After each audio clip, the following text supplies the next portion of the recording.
Welcome to Hood Champion Boxing and Sports.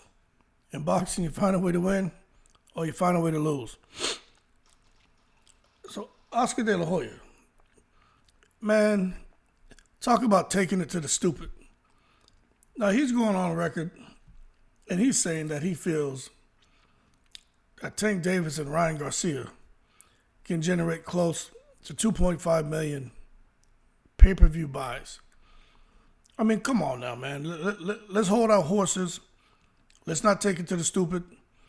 Obviously, Oscar had himself a little bowl of dumbass for breakfast to come out here and try to convince us as fans of boxing, fans of Tank Davis, fans of Ryan Garcia, that somehow their fight, which the contracts still haven't been signed, supposed to take place on April 15th, can generate 2.5 million pay-per-view sales.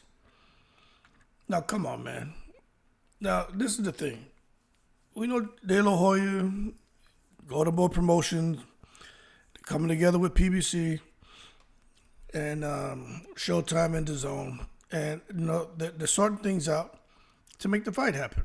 Davis, 28 wins, 26 by KO, no losses, a 91% knockout ratio.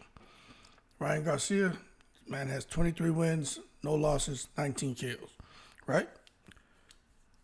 So listen, when we start talking about pay-per-view events, and we're talking about years ago now, we're not talking about present time, we're talking about years ago.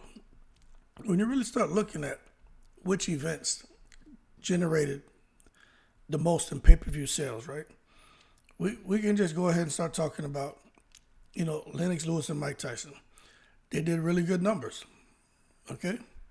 You're talking about almost 2 million pay-per-view sold. I think it was more like 1.9. So let's just round it up. About 2 million pay-per-view sold. Holyfield and Mike Tyson. Right there, same thing, about 2 million in pay-per-view sold. Guys made over $100 million, right? Floyd Mayweather and Canelo. Wasn't that long ago, but did about 2.2 million, right? In pay-per-view sales. Guys made a whole lot of money. De La Hoya, Mayweather. Those guys did about 2.5. Maybe Oscar De La Hoya is liking Ryan Garcia and Tank Davis and saying that's going to be a similar fight as when Oscar De La Hoya fought Floyd Mayweather. I'm going to say this, and I think we have a mature audience who's going to understand what I'm saying. And I'm not even trying to be funny. I think really the only similarities is that Ryan is taller than Tank. Oscar was taller than Floyd Mayweather. Ryan just happens to be Mexican-American. Oscar is Mexican-American. Tank is, look, man, he's African-American. Floyd Mayweather is African-American. So when we talk about what Floyd brought to the table, Floyd was a huge name in boxing. And he was on the cusp of getting that opportunity to prove that he can be a pay-per-view star. Tank is kind of there already. To me, it's not fair to try to compare the numbers Tank's doing pay-per-view wise to kind of the numbers that Floyd was doing. But the similarity here could be that this fight for Tank could be what puts him into a whole nother stratosphere as far as being able to sell pay-per-view, kind of like Mayweather was in when Mayweather was fighting De La Hoya. So if Tank can beat Ryan Garcia, then maybe we can see Tank when he goes on to another fight with another big name, then maybe his profile would have been elevated, and then maybe he can, at some point, get to the 2 million, 2.5 million, 3 million in pay-per-view sales. But I still find that as, very, very I'm not even going to say optimistic. That's like an unrealistic expectation in this day and age. And not to come off sounding so pessimistic about this, like, anything can happen, but let's be real. Everybody is going to watch this fight. Majority are going to watch it on some free stream or on their Fire Stick. It is what it is. But when it comes to Ryan Garcia, De La Hoya to me was a much better fighter than Ryan Garcia. Man, Ryan Garcia can't touch Oscar De La Hoya's jockstrap. You know what I'm saying? Oscar De La Hoya? Come on, man. Anybody who sits... Oscar's going to say Ryan Garcia would have probably beat me when I was in my prime, because Oscar De La Hoya is going to say whatever he has to try to sell the fight and try to convince everyone that Ryan Garcia is the real deal. And I'm not downplaying him. Ryan Garcia is a great fighter. Big left hand, speed beyond comprehension. He's a talent. Tank Davis, power beyond comprehension, excellent boxing IQ, speed, super explosive, and patient. But Tank Davis, Mayweather in his prime, there's no comparison.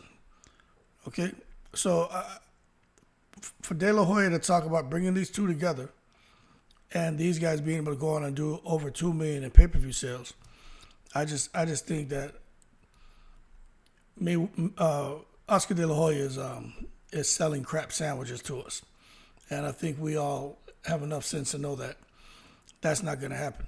Now, can they sell or get close to $1 million in pay-per-view buys? Maybe they can. But I just don't see it happening. You look at the UFC. They have like diehard fans over in the UFC. People over there spend their money. But you look at what Khabib and Conor McGregor did, they did like 2.5 in pay-per-view buys, in 2018. Right now, if they were to fight, I don't think they would get anywhere close to that. And you look at those two names and at the point and where they were in their career. And then you look at Tank and Ryan. Now, again, I'm hoping Tank and Ryan can do those kind of numbers. But I just don't think that they're going to get anywhere close to that.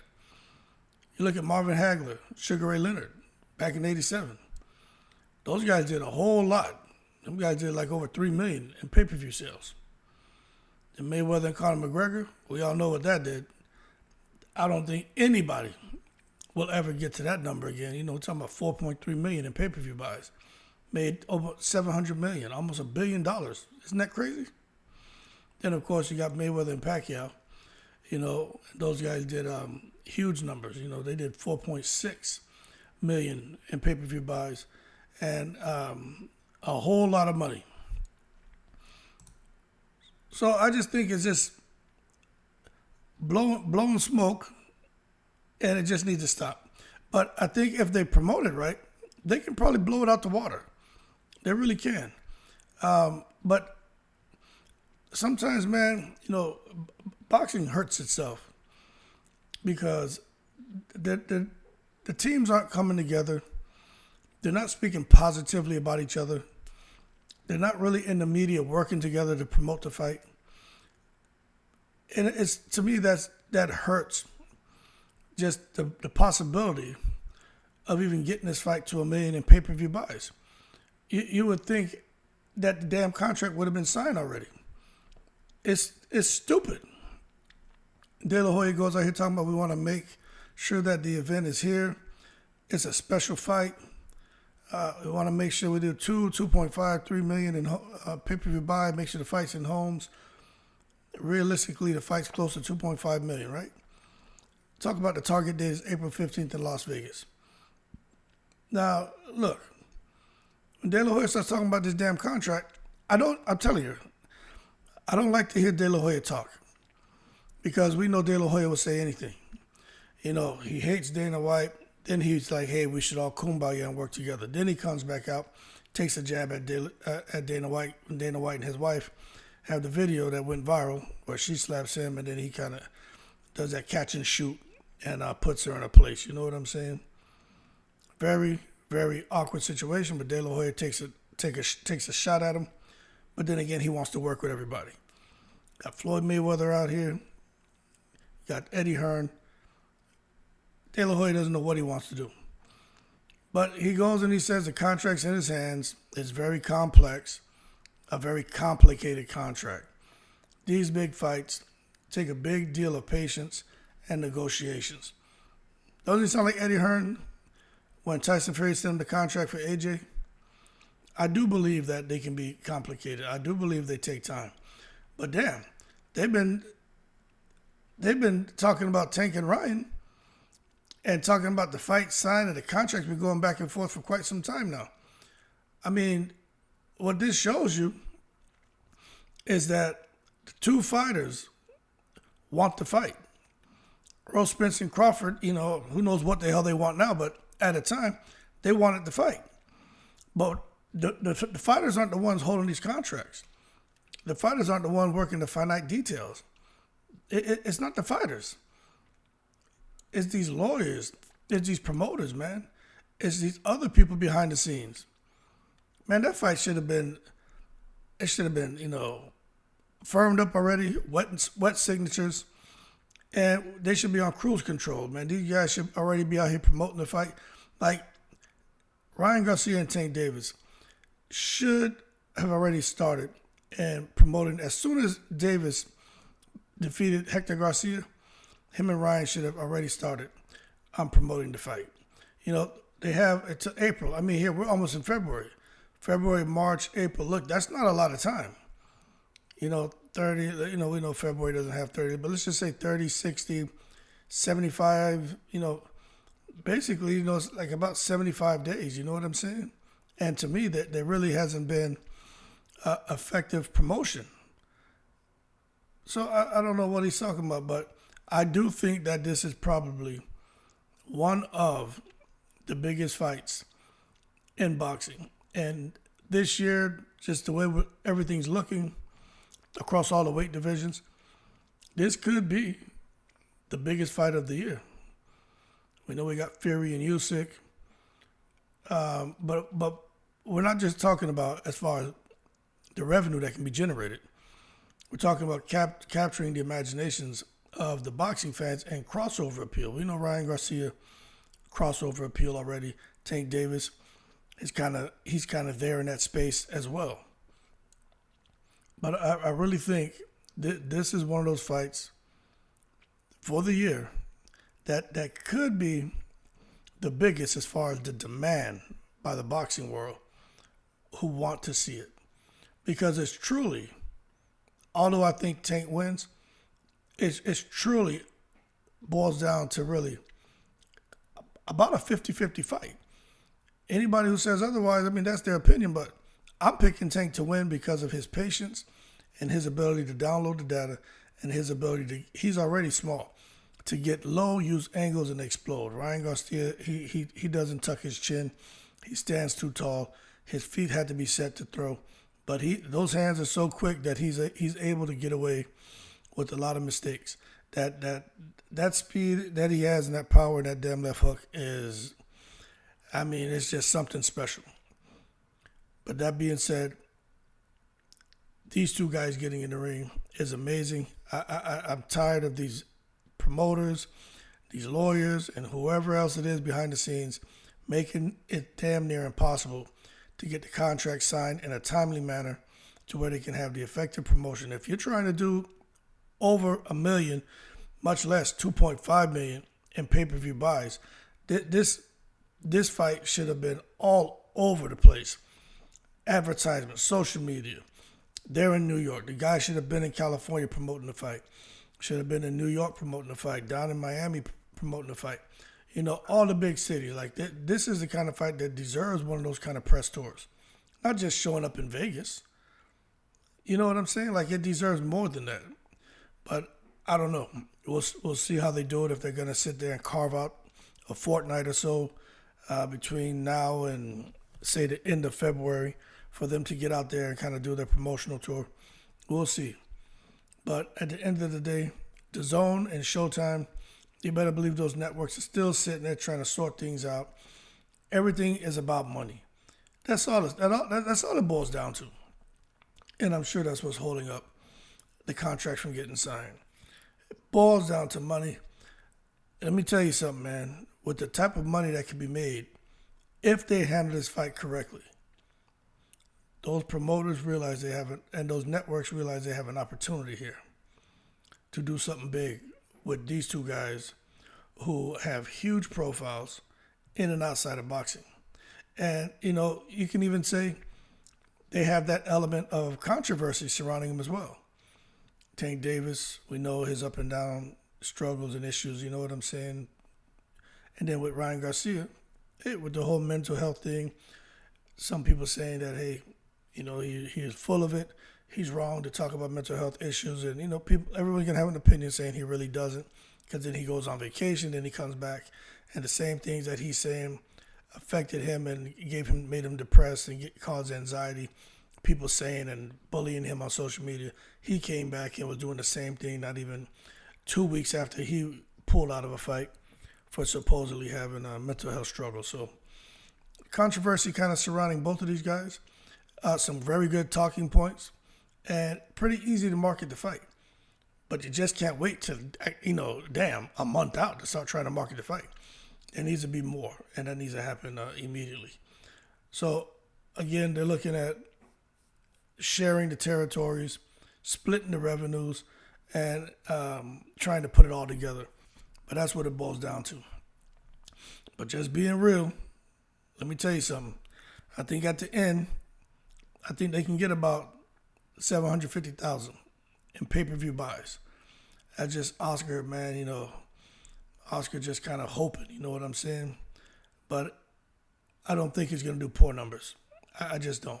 But I think I'm looking more like 400,000 to 750, right? If it gets to $1 million, I won't be surprised, but I'm thinking more like that 400, 500 mark to 750. Anything above that, after that, they're just very fortunate. I think we all understand when Tank is consistently doing, well, it's kind of hard to say what the hell's Tank doing. Everybody keeps reporting all these bogus numbers, but probably 200, 250 consistently is coming from Tank. To sit here and think that he's going to, times 10 and what he's consistently done in pay-per-view sales. I mean, that's like a really lofty expectation. I don't care who is his dancing partner. You know what I mean? Maybe he can, 3 times that, maybe 4 times that. But to come and say he's going to 10 times what he's done consistently in pay-per-view sales, and again, that 200,000 and 250 could be off. I don't trust any information they put out here when it comes to pay-per-view numbers anymore. There's so many lies and so many guys just throwing stuff out there. It's clickbait. Even Leonard Ellaby was out there talking about what Oscar De La Hoya and Caleb Plant did, talking about they did like 100,000 in pay-per-view buys, 120,000 in pay-per-view buys. Obviously, he misspoke, but people shredded him on Twitter in the comments because Plant and Canelo supposedly did 800,000. So again, it's just hard to believe what anyone's doing when it comes to pay-per-view numbers anymore. But if I was a betting man, I think that sweet spot's between 400 to 750. But that being said, more to come on Tank and Ryan. Looks like they're shooting for April 15th in Vegas. Just trying to iron out the details. It all boils down to money. But at the end of the day, they need to figure it out real quick so they can get these guys on a press tour, start really pushing and marketing the fight. I just don't think Twitter and YouTube is the place to be promoting the fight. Guys like this need to be out there talking, doing interviews, going on huge morning shows, going on huge radio shows, being on the news. They need to really put this out there, man. You remember Floyd Mayweather, man, whenever he had a pay-per-view event coming up, it was always there in the media, man. And, whether you liked his interviews or not, the guys who were the hosts and stuff would definitely, dig into him. It was always something going on. I'm sure they're going to do an all access and stuff like that, but They need to get that going now. They need to get that stuff going right now. But that being said, man, y'all keep cool. Can't wait till they actually announce that the deal is finalized, so we can plan for this fight, because I'm looking forward to it. That being said, y'all keep cool. Shout out to the veterans, all 7 continents. I'm in the breeze.